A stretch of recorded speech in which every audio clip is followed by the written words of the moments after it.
Underdog stories can span a driver's entire career or just a single season. They shift and change with the times and the sport. NASCAR's past is full of such tales, from Wendell Scott's fight for diversity to Alan Kulwicki's stunning comeback. Here are 5 of the most heartwarming underdog success stories from NASCAR's past. Special mention, Danica Patrick. Danica Patrick is an undeniable underdog in the Nationwide and Sprint Cup Series, both dominated by men. Sure, there are other women in NASCAR, but Danica Patrick has been in the spotlight this year and will be even more so next year when she fully joins the Sprint Cup. Her fight as an underdog is far from over. How will she fare against the tough competitors in the Sprint Cup Series? In her short stint in the Sprint Cup this year, she's already faced hurdles, bumping into Regan Smith, Landon Cassill, and even Jeff Burton. Next season, more racers will likely challenge Patrick, testing if she can hold her own in the Sprint Cup Series.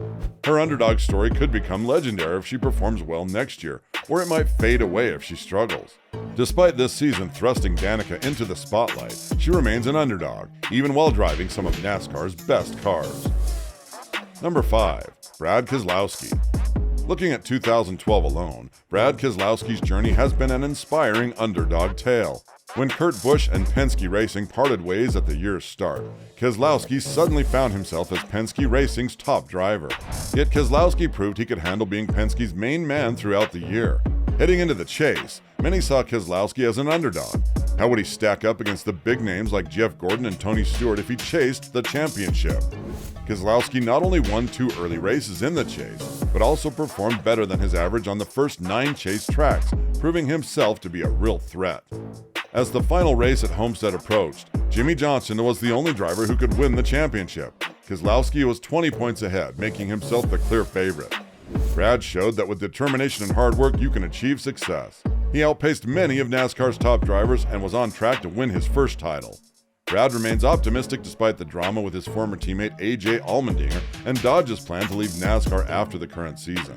With only 3 full Sprint Cup seasons behind him, Keselowski is quickly joining the ranks of NASCAR's best drivers. His underdog run throughout the season is one for the record books. Number 4. Benny Parsons. In August of 1964, Benny Parsons got a shot at racing for Ford Motor Company. Ford hoped to turn Parsons and Cale Yarborough into NASCAR stars. Yarborough impressed Ford Motor Company by staying with the lead pack, but Parsons stumbled in his first race. While Parsons was sent back to short track racing, Yarborough was quickly given a NASCAR spot. Parsons got another shot in 1969 and in 1970. He got his big chance when he stepped in for an injured Buddy Young. When Young couldn't do the job, Parsons stepped in and did so well that his boss, L.J. DeWitt, gave him a full-time job.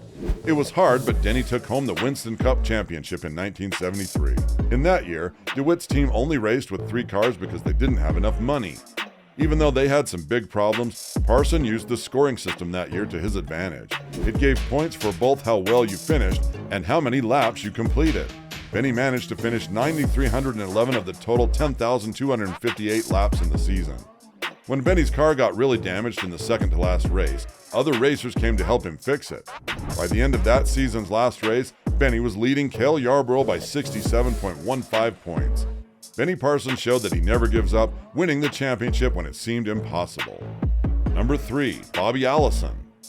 In NASCAR, Bobby Allison did really well, but he was still seen as an underdog. Both Bobby and his older brother Donnie were seen as outsiders in NASCAR when they started, before it got popular. Before he joined NASCAR, Bobby was already a good racer. He and his brother Donnie and their friend Red Farmer had had a successful racing business as the Alabama Gang and won many races in Alabama. Eventually, Bobby joined NASCAR. He was special because he also built his own cars. From the 1960s to the 1980s, Bobby was one of the top racers even though he didn't have as much money as bigger names like the Pettys. Bobby was always in the running for the championship until he finally won it in 1983, but it took some time to get there. During the 70s and 80s, he was often behind Darrell Waltrip at the end of the season. Bobby had to retire early in 1989 after a big crash at Pocono left him with serious head injuries. His hard times continued when his sons, Clifford and Davey, died in 1992 and 1993. Despite his problems, Bobby Allison is considered one of the best NASCAR drivers. He never gave up no matter how hard things got. People love Bobby because his whole career is like an underdog story. Number 2. Wendell Scott. Wendell Scott was the classic underdog. He started NASCAR racing when most of the other racers were white. But before he got into NASCAR, Scott had already proven himself as a good driver. With very little money, he won 128 amateur races. In 1961, he bought a car from Buck Baker and started his NASCAR career. Scott fixed his own cars and didn't have as much money as the other racers. He bought a car from Ned Jarrett and won a race in 1963, but NASCAR didn't give him the win. Scott was first to finish at a race in Jacksonville, Florida, but NASCAR awarded the win to Buck Baker. Maybe it was due to how racing was viewed back then, but NASCAR didn't give Scott the win. 2 years later, they corrected their mistake and acknowledged his victory. Scott kept racing in NASCAR, even without getting a trophy or a big celebration. He retired in 1973 after an injury, winning one race and finishing in the top 10 147 times. Scott was the first and only black driver to win a NASCAR race, a true underdog. Wendell managed to win in NASCAR even without a big budget. And number 1, Alan Kulwicki.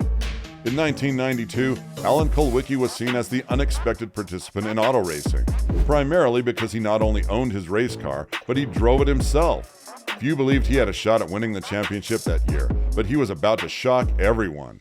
The previous year in 1991, Kulwicki thought he hit the jackpot when he landed a big sponsor, Maxwell House. He hoped this would boost his career, but his plans fell apart when Maxwell House chose to back Junior Johnson's team instead.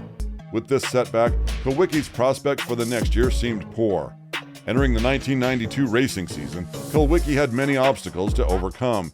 His late arrival at the important Daytona 500 race meant starting at the back of the line in the 41st position. Still, he impressively drove his way up to finish in 4th place. This experience showed Kulwicki the value of persistence and never giving up regardless of the challenges. As the 1992 season continued, Kulwicki was 278 points behind the leading racer, Bill Elliott, with only 6 races left.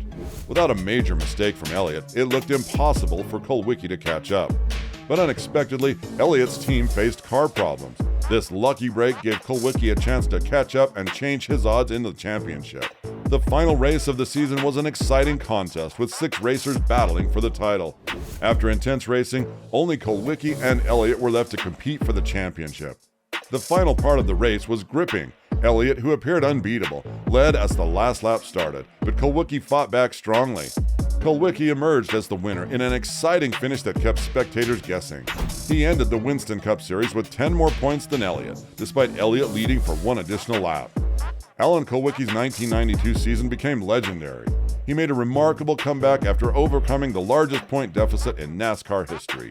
Once considered a long shot, Kulwicki surprised everyone by winning the championship against all expectations.